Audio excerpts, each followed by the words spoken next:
Assalamualaikum warahmatullahi wabarakatuh. Tuan-tuan, saudara-saudara, ibu-ibu dan bapak-bapak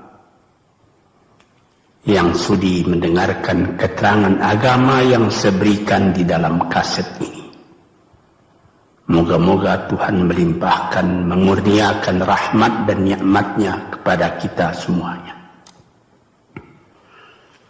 Saya akan membicarakan suatu ayat yang bertemu di dalam surat Al-Baqarah. Bunyinya, Allahu waliyul ladzina amanu yukhrijuhum minadh dhulumati ilan nur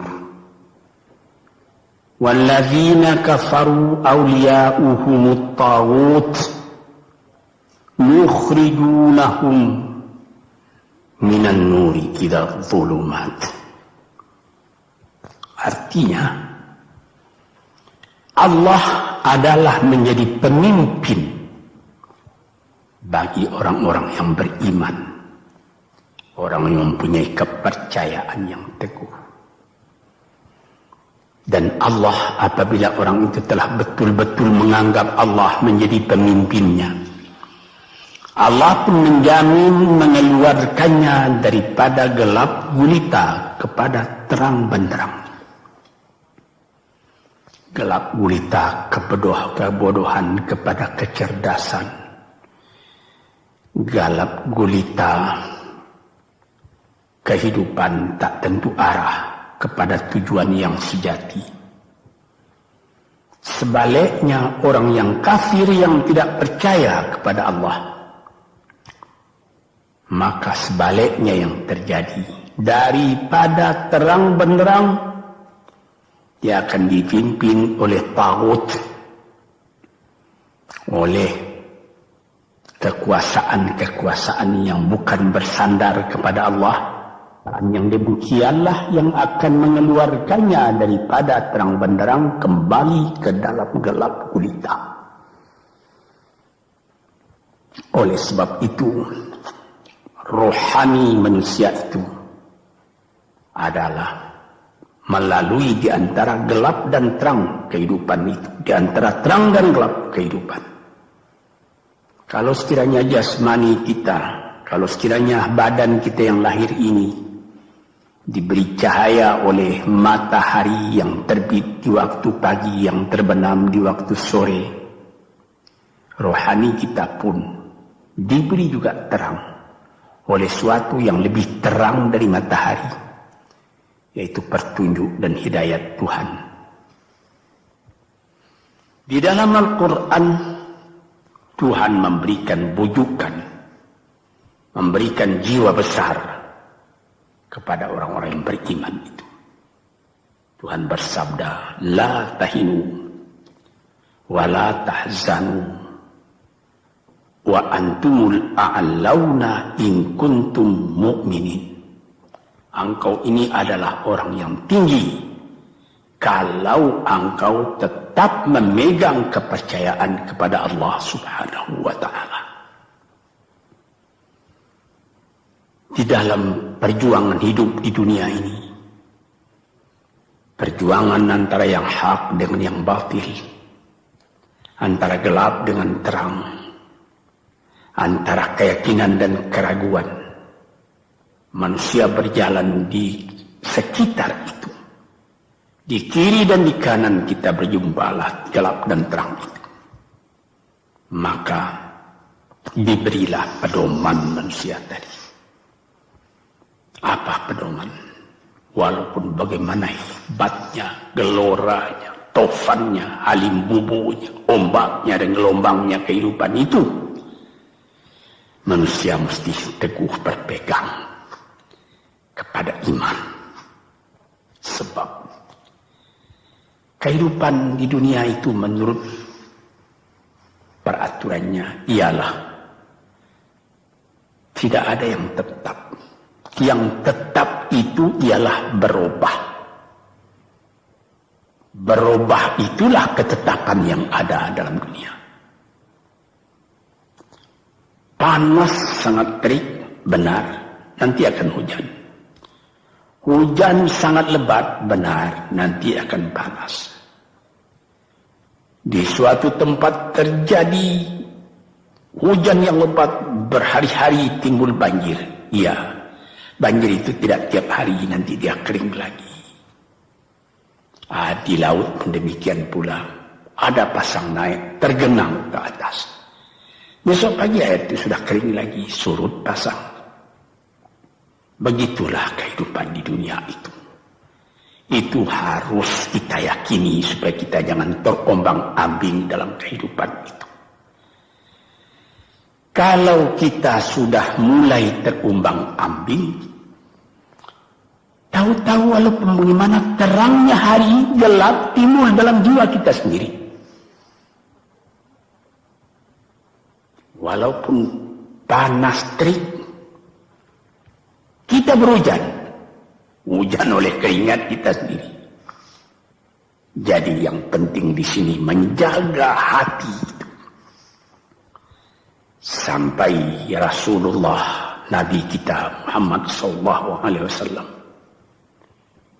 inna fil jasadi mudghatan, di dalam tubuh manusia itu ada suatu bekuan darah. Idza salahat salahal jasadu kulluhu wa idza fasadat fasadal jasadu kulluhu.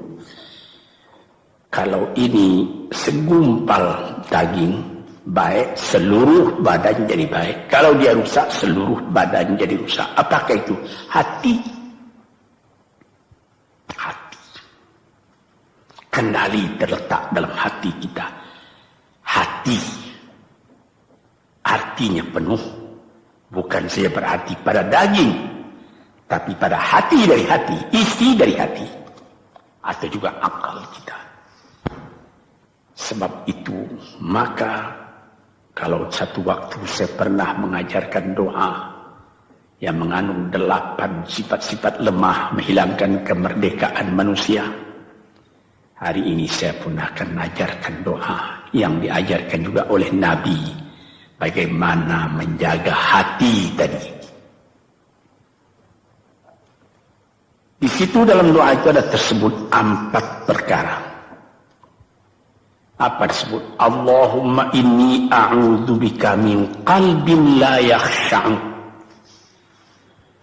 wa min ilmin la yanfa'u wa min nafsin la tashba'u wa min du'a illa yusma'u. Jadi 4 perkara. Yang pertama, Allahumma inni a'udzubika min qalbin la yakhsha. Aku sangat berlindung kepada Engkau ya Allah, janganlah sampai terjadi hati saya itu tidak khusyuk lagi. Ini bahaya ini. Mulai bahaya, mengancam kepada manusia. Kalau hatinya tidak khusyuk lagi, hati khusyuk yaitu hati itu tentu jelas tujuannya kepada Allah. Allah menjadi pegangannya. Allah menjadi bentengnya. Allah menjadi ingatannya. Allah menjadi tujuannya. Dan kepada Allah dia kalau sembahyang menghadapkan diri, menghadapkan hati, maka permohonan kita yang pertama kepada Tuhan, ya Tuhanku, janganlah sampai hati saya ini tidak khusyuk lagi. Sebagai orang Islam, kita sembahyang 5 waktu. Di dalam Al-Quran dikatakan sembahyang itu ialah khusyuk, terpadu ingatan kepada Tuhan. Tapi kalau kita sudah, hati itu sudah mulai ditumbuhi penyakit, walaupun sembahyang, mulai saja Allahu Akbar, pikiran sudah menjalar kepada yang lain. Piutang belum menerima, utang belum terbayar, makanan belum masak, macam-macam lah yang teringat. Padahal kita dalam sembahyang. Ini apa arti sembahyang tadi lagi? Ini sudah mulai berbahaya ini. Banyak orang yang tidak meninggalkan sembahyang, tapi tidak ada bekas dari sembahyang itu kepada kehidupannya. Di dalam sembahyang kita baca inna salati wa nusuki wa mahyaya wa mamati lillahi rabbil alamin. Sesungguhnya sembahyangku dan ibadatku dan hidupku dan matiku sama sekali terserah kepada Allah. Ini dirasakan dalam hati, bukan cuma disebut di dalam mulut. Sebagaimana dikatakan, bukan jadi lip service sebagai seput tangan penggosok-gosok mulut, bukan begitu. Yang dari hati. Kalau sudah dari hati yang khusyuk, ini berbekas kepada kehidupan. Aku tak takut menghadapi segala keadaan dalam hidup, sebab hatiku bertali dengan Tuhan. Dari Tuhan aku datang, kepada Tuhan aku akan kembali.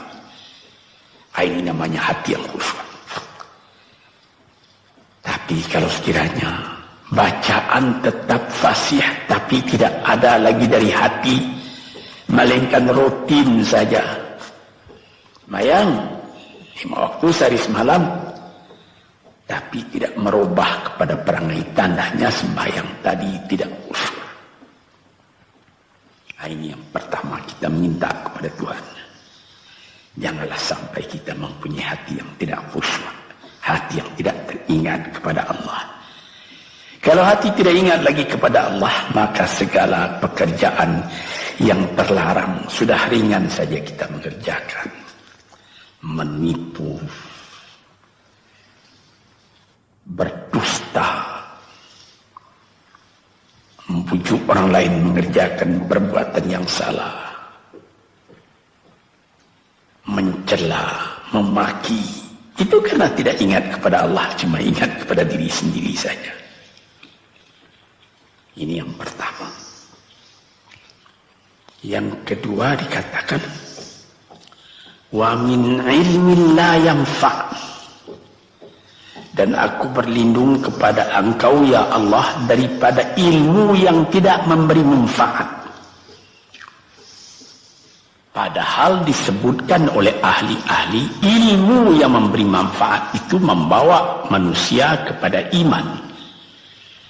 Al-ilmu yad'u ilal iman, ilmu itu membawa manusia kepada iman. Sekarang sudah ilmu banyak, tapi tidak membawa kepada iman, melainkan membawa kepada celaka. Sudah maju kepandaian orang, ilmu, pengetahuan orang, teknologi orang, sains orang, knowledge orang, dan segala macamnya. Tapi tidak ada manfaatnya kepada manusia. Cuma bahaya karena ilmu tadi yang datang kepada manusia. Sebagaimana ilmu manusia di abad ke-20 yang sangat penting, yaitu tentang tenaga atom. Maka timbullah bom atom, bom hidrogen, nuklir, sehingga manusia diancam sekarang ini oleh bahaya atom itu di mana-mana. Apabila kita lihat di televisi bagaimana mengadakan demonstrasi di Australia, di Jerman Barat, di tempat-tempat yang lain, melihat bagaimana bahaya atom itu kalau terjadi perang dunia yang ketiga. Ya Rabbi ya Karim, bom atom yang jatuh di Hiroshima itu belum ada artinya dibandingkan dengan bom yang sekarang, yang sedang disimpan oleh kerajaan-kerajaan, oleh negara-negara besar untuk menghancurkan. Ini ilmu ini. Tetapi ilmu yang membawa bahaya, bukan saja tidak memberi manfaat, bahkan memberi bahaya.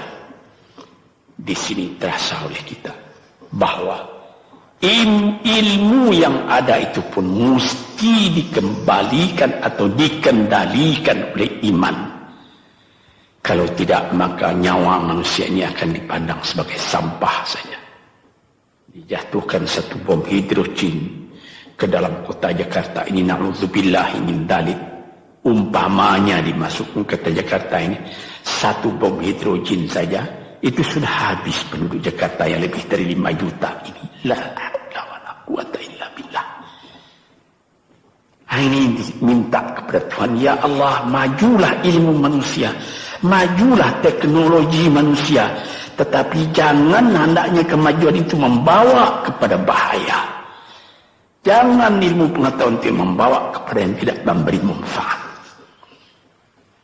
Nah, ini doa yang kedua kepada Allah Tuhan sarwa sekalian alam. Yang ketiga disebut lagi, wa min nafsin la tashba'u, dan aku berlindung kepada Allah daripada nafsu, daripada diri, daripada ego, daripada tiap-tiap masing-masing diri ini yang tidak merasa kenyang. Ini juga bahaya besar. Inilah yang menimbulkan penjajahan di dunia. Inilah yang menimbulkan, disebut dalam bahasa Arab, al-ghazwul fikri, penjajahan. Sesudah Perang Dunia Kedua sudah banyak negeri-negeri yang merdeka, tetapi sekarang timbul lagi penjajahan baru. Apa? Penjajahan fikiran. Sehingga bangsa yang merdeka tadi tidak merdeka lagi fikirannya. Dia merdeka di dalam meniru kepada bangsa yang lebih kuat. Itu namanya terjajah juga. Jadi tuan-tuan yang terhormat, apa pangkalnya ini? Daripada nafsu serakah manusia. Nafsu serakah manusia sebagaimana tersebut di dalam hadis. Lau kana libni adama wadiyani min dhahabin labtagha salisan. Wa ma yamla'u jawf ibni adama illa turab. Kalau manusia itu mendapat suatu lembah yang penuh dengan kekayaan emas, suatu lembah, dia ingin supaya mendapat satu lembah lagi yang penuh juga dengan emas. Dapat 2 lembah, dia minta 3 lembah lagi yang penuh dengan iman. Nafsu manusia tidak pernah kenyang. Padahal akhirnya kalau dia sudah menutup mata, tidak ada yang akan memenuhi perutnya melainkan tanah. Saya teringat akan cerita yang disampaikan oleh Graf Leo Tolstoy, pujangga Rusia yang terkenal, bahwa orang yang tidak mempunyai nafsu yang kenyang itu, pada suatu hari katanya, ada satu orang kaya mempunyai tanah yang luas. Dia mengatakan pada orang, boleh tuan-tuan mengambil tanah kepunyaan saya ini, berapa tuan suka, berapa tuan mau. Syaratnya cuma begini, sepanjang yang tuan berjalan dari timur ke barat, lantas sebelum matahari terbenam, tuan sampai kembali ke tempat tuan melangkah pertama tadi. Berapa saja tuan suka, boleh ambil tanah ini. Maka datanglah si tamak tadi. Tuan yang punya asli tanah tadi mengatakan, bawalah bakal, jangan lapar di jalan nanti. Baik, dibawanya nasi sebungkus, dia berjalan, jalan. Dari pukul 7 pagi. Kalau diambil kekuatan, hendaknya pukul 10 dia sudah makan. Melangkah lagi beberapa ratus meter atau sekian, nanti boleh kekuatan buat kembali. Sehingga sebelum matahari terbenam, dia sudah sampai ke tempat dia menuju bermula. Tetapi ini orang bernafsu betul, dia minta supaya banyak tanah yang dapat didapatnya. Dibawanya nasi sebungkus, tapi dia tidak jalan, di tengah jalan tak berhenti, kan nanti berapa meter itu nanti kalau saya berhenti, tanah yang kurang buat saya. Dia terus berjalan. Dia tidak ingat bahwa kekuatan masa pergi yang lebih cepat dengan kekuatan masa pulang yang lambat itu dia tidak taksir. Dia berjalan saja cepat-cepat. Sudah pukul 1 hari, sudah jauh perjalanan. Lantas nanti kembali. Kelemahan badan, kondisi dan suatu situasi tidak sama lagi. Tidak secepat dia pergi dahulu lagi dia pulang kembali. Maka bukan pukul 7 dia sampai, atau pukul 5 sore tadi dia sampai ke tempat dia berjalan bermula, karena dia jalannya sudah lunglai, kaki sudah penat, badan sudah letih. Kira-kira baru pukul 2 dia tidak dapat berjalan lagi karena sudah lapar.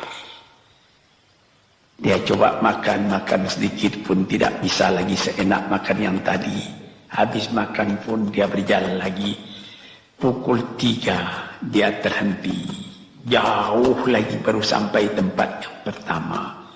Menurut syarat yang diberikan oleh mempunyai tanah yang pertama, kalau engkau tidak sampai ke tempatmu yang pertama tadi sorenya, tanah ini tidak engkau dapat lagi semua. Memang tidak sampai dia. Pukul 4 dia sudah berhenti berjalan, tidak kuat lagi. Mata sudah gelap. Akhirnya karena terlalu capai, terlalu penat, mati dia di tengah jalan. Berapa dia dapat tanah tadi lagi? Cuma sepanjang badannya untuk kuburannya, yang lain tinggal semua. Ini satu misal yang dibawakan oleh Graf Leo Tolstoy, yang sesuai dengan hadis Nabi tadi, nafsul la tashba, diri manusia yang tidak pernah merasa kenyang. Kita berkehendak tidak berbatas, tapi tenaga kita sendiri berbatas. Ini kerap kali tidak difikirkan oleh manusia. Dia punya angan-angan, dia punya macam teori yang dikeluarkan. Dia lupa bahwa nanti tenaganya itu akan terbatas karena sakit, karena lapar, karena tua.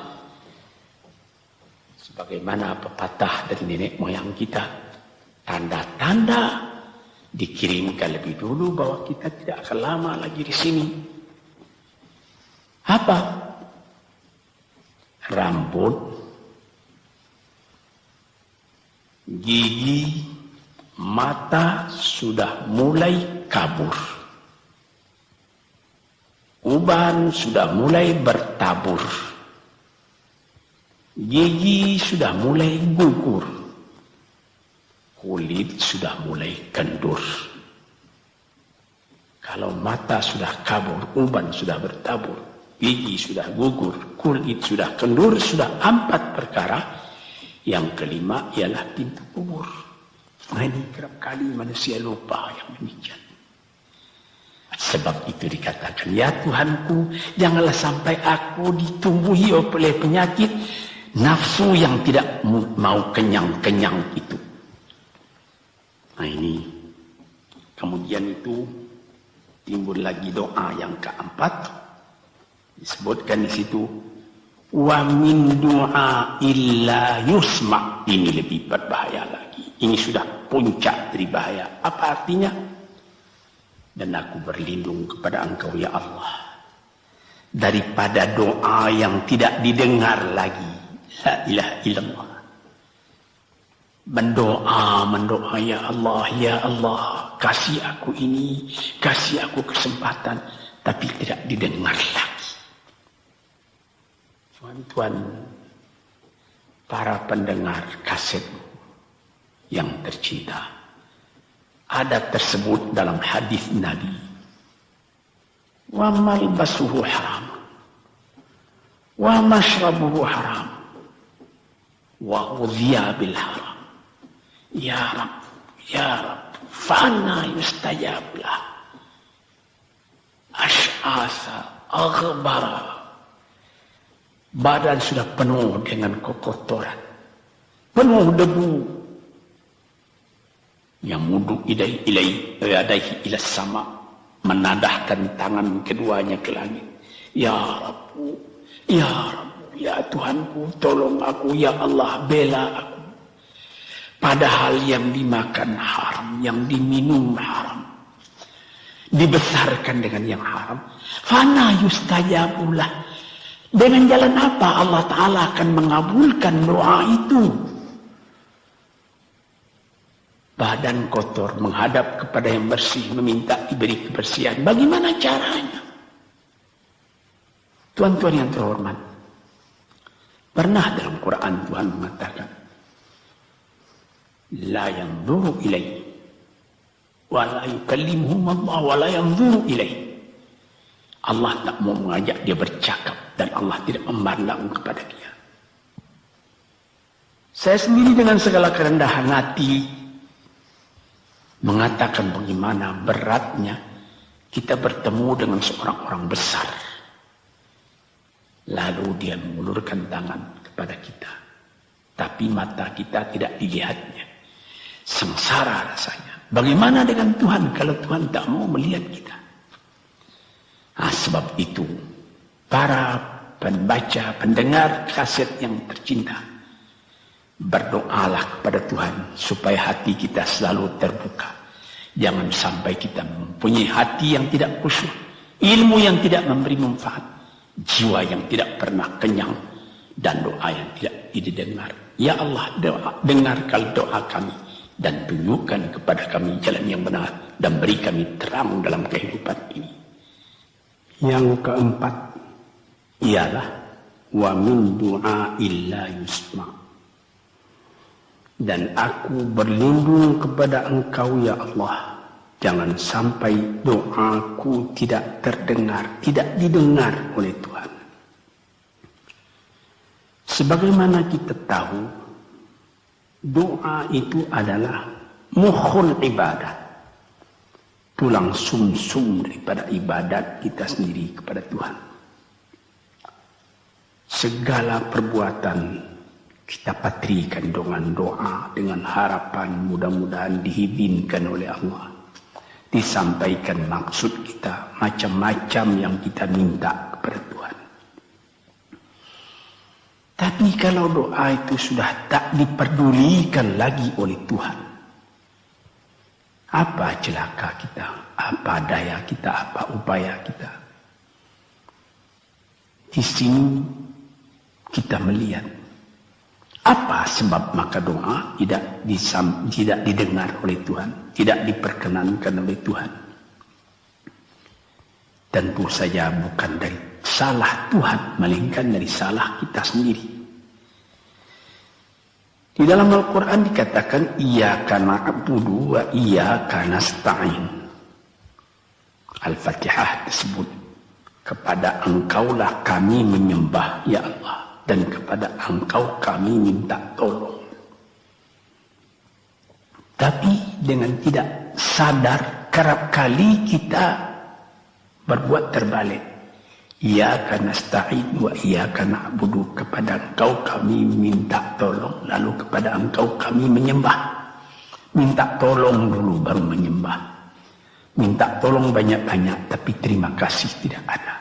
Tentu saja tidak didengar oleh Tuhan. Di dalam satu hadis tersebut, Asy'asa al-Rabbara yamuddu yadaihi ila samai ya Rabbu ya Rabb, wa mat'amuhu haram wa mashrabuhu haram wa malbasuhu haram wa ghudhiya bil haram fa anna yustajabu lah. Badan sudah kotor, sudah berkerunyut, kesusahan, kegelisahan kehidupan terbayang kepada tubuh sendiri. Lalu menadahkan tangan ke langit meminta kepada Allah, ya Tuhanku, ya Tuhanku. Bagaimana Tuhan bisa mengabulkan? Dengan pikiran yang kotor engkau menghadap kepada Tuhan. Kalau tidak terkabul, jangan Tuhan yang disalahi. Hatimu sendirilah salahi. Apa yang kau perbuat dalam kehidupan ini? Di mana terdesak engkau ingat kepada Tuhan. Di zaman kesenangan engkau lupakan Tuhan. Di dalam mendapat percobaan engkau merengek mengadu kepada Tuhan. Jiwa yang seperti ini janganlah sampai timbul pada diri kita sendiri. Saya sudah mengalami apabila saya berhadapan-hadapan dengan orang besar. Saya ingin dia menghadapkan matanya kepada saya. Apa kabar saudara? Kabar baik. Dia lihat mata saya lihat mata dia. Tapi kalau ketika dia bersalam dengan saya, dia melihat kepada orang lain, bukan main sakit hati saya. Apa salah saya maka dia begitu? Mengapa tidak saya yang dipandang? Sedangkan dengan sesama manusia lagi begitu perasaan kita. Bagaimana dengan Tuhan?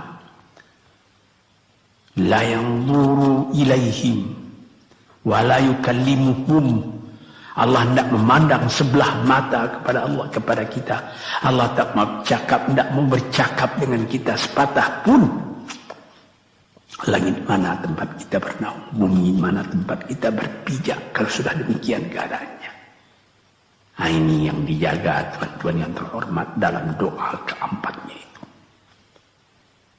Hati janganlah sampai tidak khusyuk. Ilmu janganlah sampai tidak memberi manfaat. Nafsu janganlah sampai tidak kenyang. Dan doa janganlah sampai tidak didengar. Saudara-saudara, moga-moga Allah memberikan kepada kita hati yang terang.